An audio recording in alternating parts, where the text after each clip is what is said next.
Olá, eu sou Mariana Bruno e eu estou aqui hoje com o Dr. Alexandre Paladino, doutora Maria de Lourdes, doutor André Lira, para conversar um pouco com vocês sobre desafios no tratamento do colangiocarcinoma e do carcinoma hepatocelular em 2024. Então, a gente vai começar apresentando um caso clínico de CHC.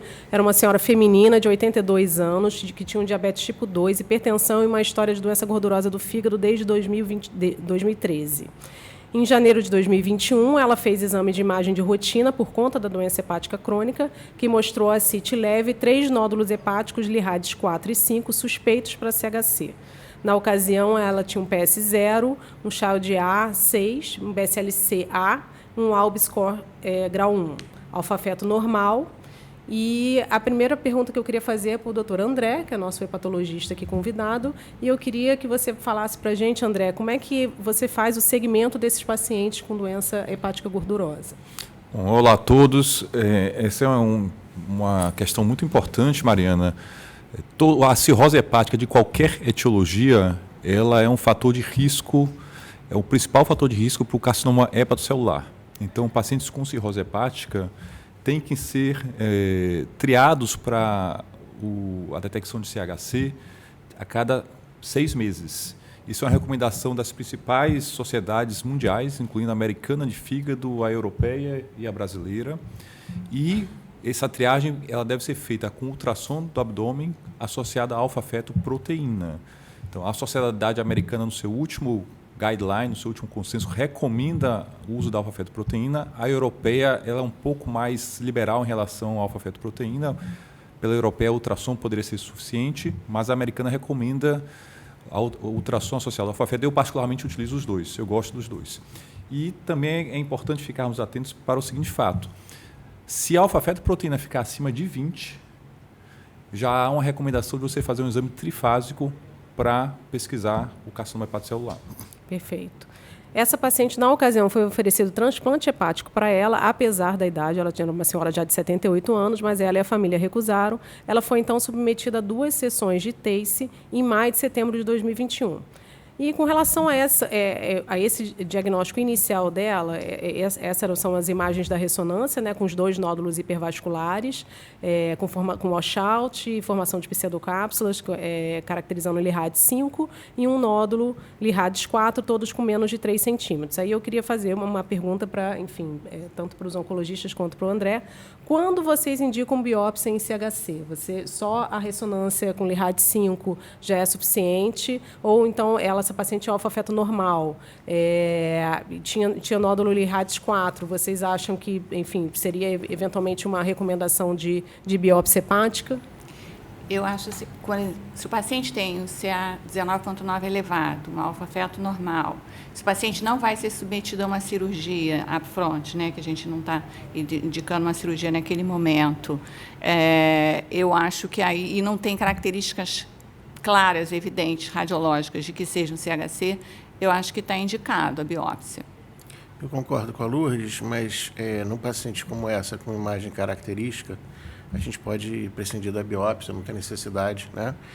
Até porque hoje, a gente vai falar sobre isso mais para frente com o tratamento, né? A gente não tem nenhum marcador, como a gente tem outras neoplasias, que a gente possa identificar por algum teste de biologia molecular que seja preditivo de resposta a algum tratamento, né? Tem a beta-catenina, que aumenta a chance do paciente responder melhor a TKIs do que a imunoterapia. Sim, mas ainda não guia a gente completamente em tratamento, né? Não. Que eu digo. Então, na verdade, hoje, para começar uma primeira linha de tratamento, pelo menos, a gente não tem necessidade da biópsia de um marcador molecular. E o diagnóstico, a gente entende, acho que talvez seja a única situação que a gente fica confortável com o diagnóstico de uma neoplasia com a imagem, desde que seja típica, obviamente. Eu concordo com a Lute, quando a gente tem alguma questão que deixa dúvida, a biópsia passa a ser importante para a gente tratar adequadamente, né? Até perfeito. Porque, às vezes, a gente vê o paciente com hepatocarcinoma e colangiocarcinoma associado. Isso, né? No nosso serviço, a gente também habitualmente não biopsia o CHC. Quando o exame trifásico é característico, o diagnóstico é feito dessa forma, Liradis 5 e mesmo 4 no cirrótico também. A gente só biopsia quando há alguma dúvida diagnóstica. Às vezes os tumores maiores, eles perdem aquelas características clássicas do CHC e a alfa-feto não sobe. A gente biopsia. Mas se a alfa-feto estiver também muito elevada, a gente também não biopsia. Também não biopsia. Tá, perfeito. Então, essa paciente fez o TACE, depois seguiu o controle. Em agosto de 2022, ela apresentou progressão de doença multicêntrica e um linfonodo suspeito no hilo hepático, mas que é bem comum, né, esses pacientes cirróticos apresentarem linfonodo em hilo hepático. Ela mantinha o seu Child-A, PS1, ela teve uma perda de peso leve e o ALB score 1. Alfa-feto normal, endoscopia sem varizes de esôfago. Como é que vocês tratariam essa paciente em primeira linha, agora, com uma doença multicêntrica? Já após o TACE, né? Após o TACE, exatamente. Antes até ali, o TACE ali, acho que foi bem indicado naquela situação que não vai para transplante, 3 nódulos menores que 3 centímetros. Você teria a opção também da radiofrequência, seria uma opção, aí depende de cada local, da expertise, da localização, mas na impossibilidade, o TACE, aí uma vez que progrediu o TACE, aí vamos passar para vocês... Terapia sistêmica. Terapia sistêmica. Passamos para os oncologistas. Qual seria a preferência de vocês por essa paciente? Assim, Quer começar?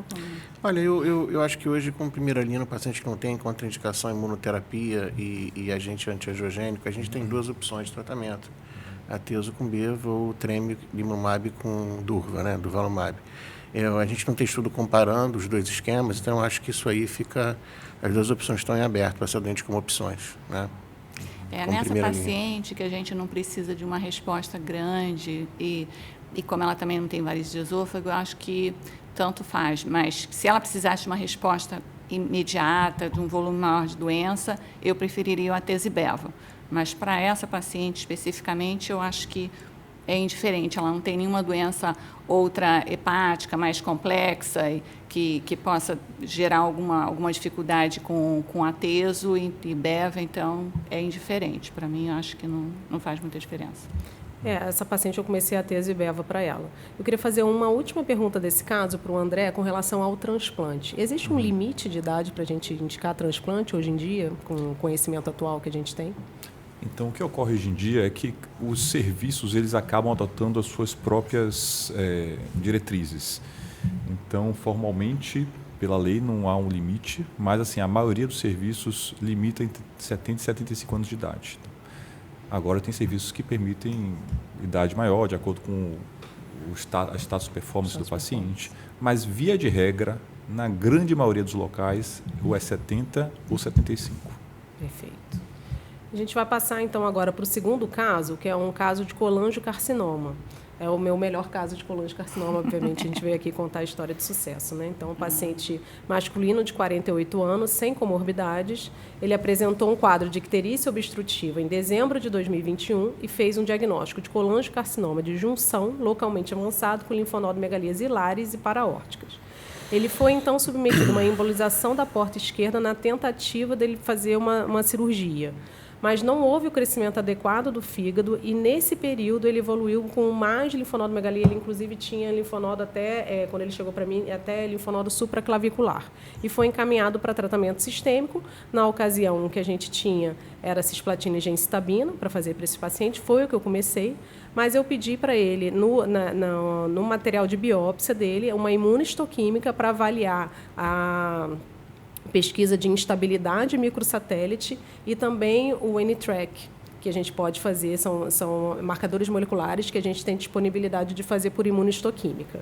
E esse paciente veio com perda do MLH1 e do PMS2, que caracteriza um paciente com portador de instabilidade microsatélite.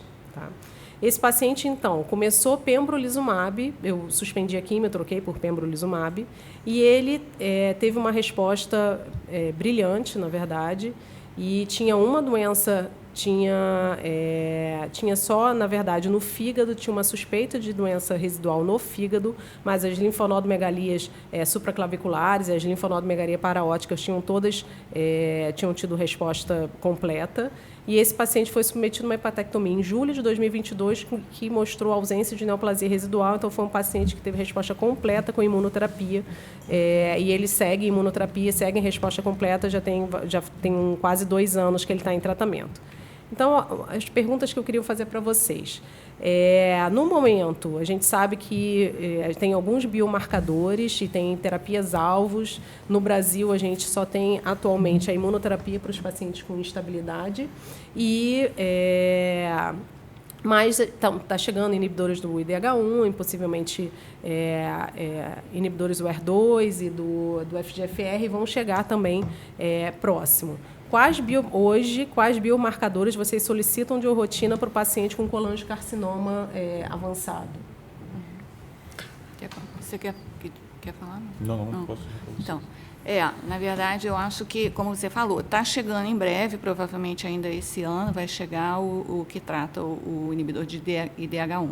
Então, acho que a gente já deve pensar em um futuro muito próximo, pedir. Hoje, eu acho que cabe pedir HER2, né?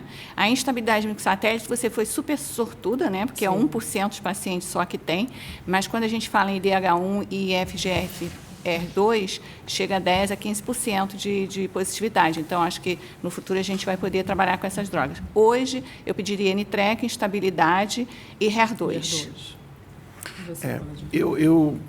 Eu particularmente, converso com o paciente, porque a gente sabe que se você pedir um teste desse, você vai gerar uma expectativa em cima de um tratamento que, mesmo que a gente tivesse aprovação, a gente sabe que é para uma minoria de pacientes que vão ter mutações-alvo para isso, mas eu procuro pedir sempre o NGS para poder ter essas mutações avaliadas. Eu acho importante ter IDH1, FGFR, ER2, NTRK. Eu particularmente gosto de pedir, mas sempre esclarecendo o paciente que a gente pode ter uma dificuldade de acesso à droga, eventualmente a gente não estimula a judicialização, mas pode acabar acontecendo uma situação como essa se você tiver um teste para uma droga-alvo que não está aprovada ainda no país. Lembrando que é mais frequente a gente encontrar essas alterações em colangiocarcinomas intrahepáticos, mas eu peço em todos esses pacientes, né? Eu acho que faz parte, né, da gente poder ter isso como avaliação. A Mariana realmente deu sorte, porque é pouco frequente, né? E foi bom, porque na verdade você conseguiu ter acesso ao tratamento com imuno, que essa doente acabou não fazendo primeira linha porque não estava aprovada na ocasião que começou. Porque hoje a primeira linha seria Durva com cisplatina de gencitabina. Eu só não sei, até fazendo uma pergunta para você, Mariana, te devolvendo uma pergunta, porque eu não sei se alguns convênios talvez encrenquem um pouco com o diagnóstico. Apesar da indicação ser agnóstica, em bula no Brasil, se não me engano, não entra colangiocarcinoma como uma... Segunda linha. Em segunda linha está entrando? Não, tá, porque não são todas as... Colangio, endométrio, cólon e estômago. Então, tá certo. Então, foi uma oportunidade que o paciente teve, né? Porque Sim. Eu já tive uma situação de usar cisplatina com gencitabina e na segunda linha você perde a opção de fazer imunoterapia se você não tiver feito na primeira linha, né? No seu caso, não, porque tinha estabilidade, né?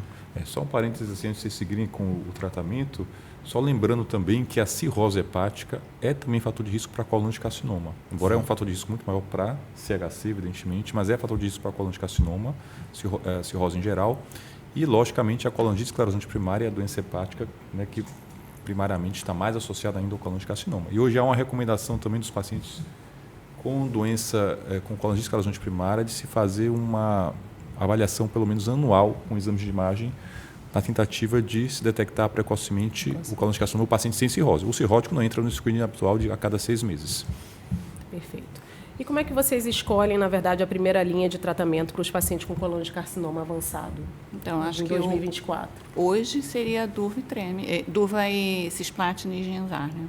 Eu acho que é a droga que a gente tem como primeira linha. Quimioterapia, né? Isso. A gente ficou durante muito tempo, né? Só com quimioterapia, sem nada de novo para oferecer para pacientes com colangiocarcinoma avançado. A imunoterapia veio aí trazer mais uma opção. É claro que com limitações, a gente sabe, né? Não é um tratamento que modifica completamente a história do paciente com colangiocarcinoma, mas hoje, sem dúvida, né, Luciano? Está dentro da combinação de primeira linha, a não ser que o paciente tenha uma contraindicação a isso. Né? Eu acho que a associação de Durva não piorou assim a toxicidade do paciente, do esquema. Então, foi uma associação muito bem tolerada, Sim, entendeu? bem então, tolerada, isso é muito bom. Trouxe um ganho, né? Sem dúvida. Eu acho que só não faz hoje quem tem alguma contraindicação clínica a fazer imunoterapia. Isso. Gente, muito obrigada. Foi um prazer estar aqui com vocês hoje. E é isso. Tá bom, um abraço a todos. Gente, um abraço Obrigado. A todos.